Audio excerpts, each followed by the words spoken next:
Okay, let's move on to osteoporosis because there's still lots to talk about food and diabetes and so on.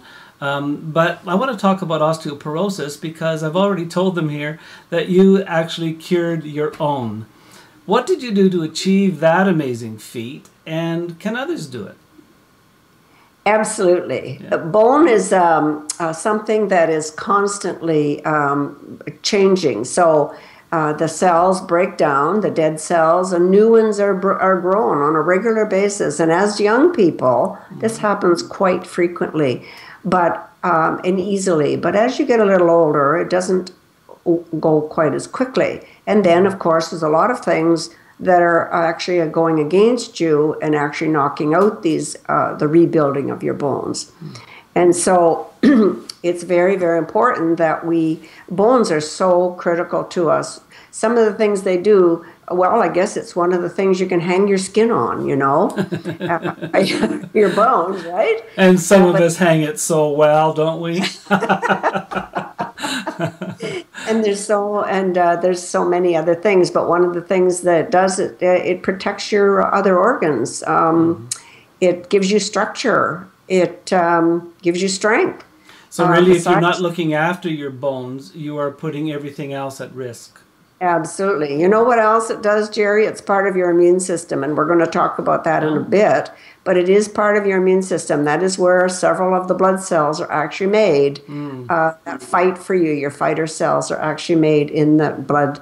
And the other thing it does, it actually stores minerals for us. So we really need these old bones, I can tell you.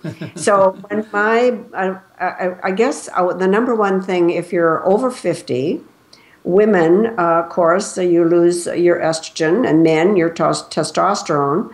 And so it sets you up much more at risk to have the bone starting to break down.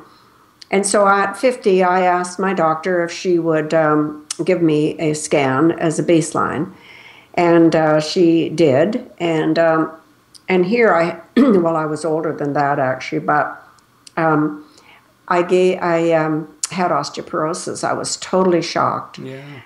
Because we don't know. And often what happens is you break your hip and then you fall. And that was your first knowledge that you've actually got osteoporosis. So very important that we act proactively. So the doctor put me on a medication. And, excuse me. And you don't like being on medications, do you? No. And so, my doctor is very open. And so I said to her, well, I understand that medications do not build bone. Medication will stop you from breaking down bone, but it will not rebuild your bone. And eventually it becomes just brittle and fossilized and can shatter. Well, I did not want that for these bones, because these bones have lots to do. And so I said, I'll do it your way for a year if you'll do a scan. And then would you work with me for another year if I learn how to rebuild my bone and then do another bone mineral scan? And she said, yes, of course I will. And in the year that I used her method, I didn't lose any more bone, but I didn't regain. But so she was successful with what she is regulated to do, to stop the osteoporosis from proceeding. Exactly. You went beyond that and said, I want to build those bones back up. And That's you did right. that how? Well, first of all, I searched to find out what does build bone.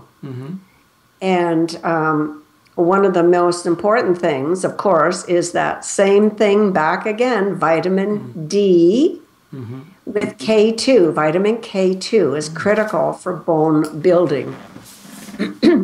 And we can produce some K in our body, but we don't produce enough if you're getting osteoporosis. So if you're going to buy a vitamin D3, you want K2 with it. So you want that test, and you want vitamin D3 with K2. Yes, and don't buy vitamin D2. It's not going to get you what you want. It has to convert to vitamin D in your body, and it's a much bigger process. So, and then, of course, you're going to want to have your omega-3 fatty acids again. That's your fish oil, right? Yes, they're called essential fatty acids. It's kind of like the 10 commandments. They're not the 10 suggestions. They're essential. So many things, your brain, and here it is, your bones. And and then there's other minerals. One of them is boron and so on. But one of the things that is critical here is people think, oh, I'll just get some calcium. But if you're buying calcium without any magnesium, you're actually breaking down your bones. In fact, when I start my clients on this regime, I stop them taking their calcium for a week or so and have just magnesium. And then add back a calcium that is synergistic with other minerals. So calcium must have magnesium, manganese, copper, zinc, and so on, and vitamin D attached to it. No mineral works unto itself. And so if you're buying calcium with no other minerals, please, there's one place where it should go, and it's called G for garbage. Put it in a big bin, okay? And so there's other things that break down your bones as well, of course. Just before you go into there, so much television that speaks in their ads particularly about calcium do not refer to magnesium. For example, a lot of the advice is a commercial about Tums. You need calcium, take Tums. That's not going to work, is it? That's very frightening. That is not a product. You want that. Yes, exactly. And manganese, copper, and zinc, and vitamin D, all connected into one product. Yes. And I even take one extra magnesium because most people actually have a significant deficiency of magnesium. You want to get your body, the pH to, at the proper pH, 7.43, because an acidic pH can break down bone as well. And obesity, alcohol causes bone to be destroyed.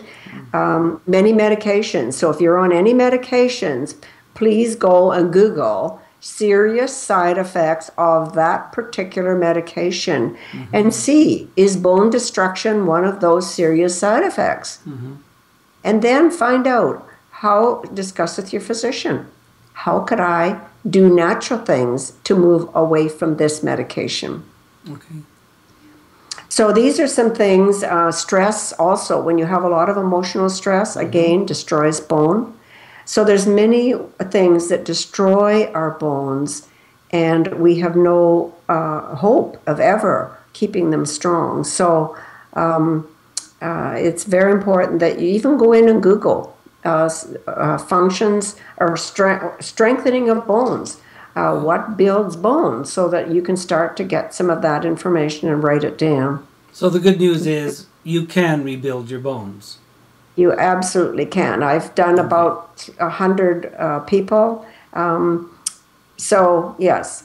Okay. And you know, one lady I've got, she she's on a very strong drug for this and was very brittle. It was very worrisome. And she came on my program with me. And in 7 months, she said, do you think I could go off my medication? I said, well, I don't take patients off medications, but you go and discuss it with your physician, and maybe he'll ask for a bone mineral scan, which she did. And he said, yes, let's do that. And you know what? He said, I guess you don't need your medication because you do not have osteoporosis. Wow, what good news. 7 months. Isn't Gloria, that is a bone mineral scan the same thing as a bone density test? Yes. Okay. But what they're scanning for is the mineral loss. Okay. Yeah, and we've already talked about minerals, and I'm going to reiterate some of what we talked about a while ago. So thank you for all of that. Let's move on now because you're. Oh, Jerry, I'm sorry. There's one more thing One more I need thing? to comment on that. I'm sorry. It's exercise.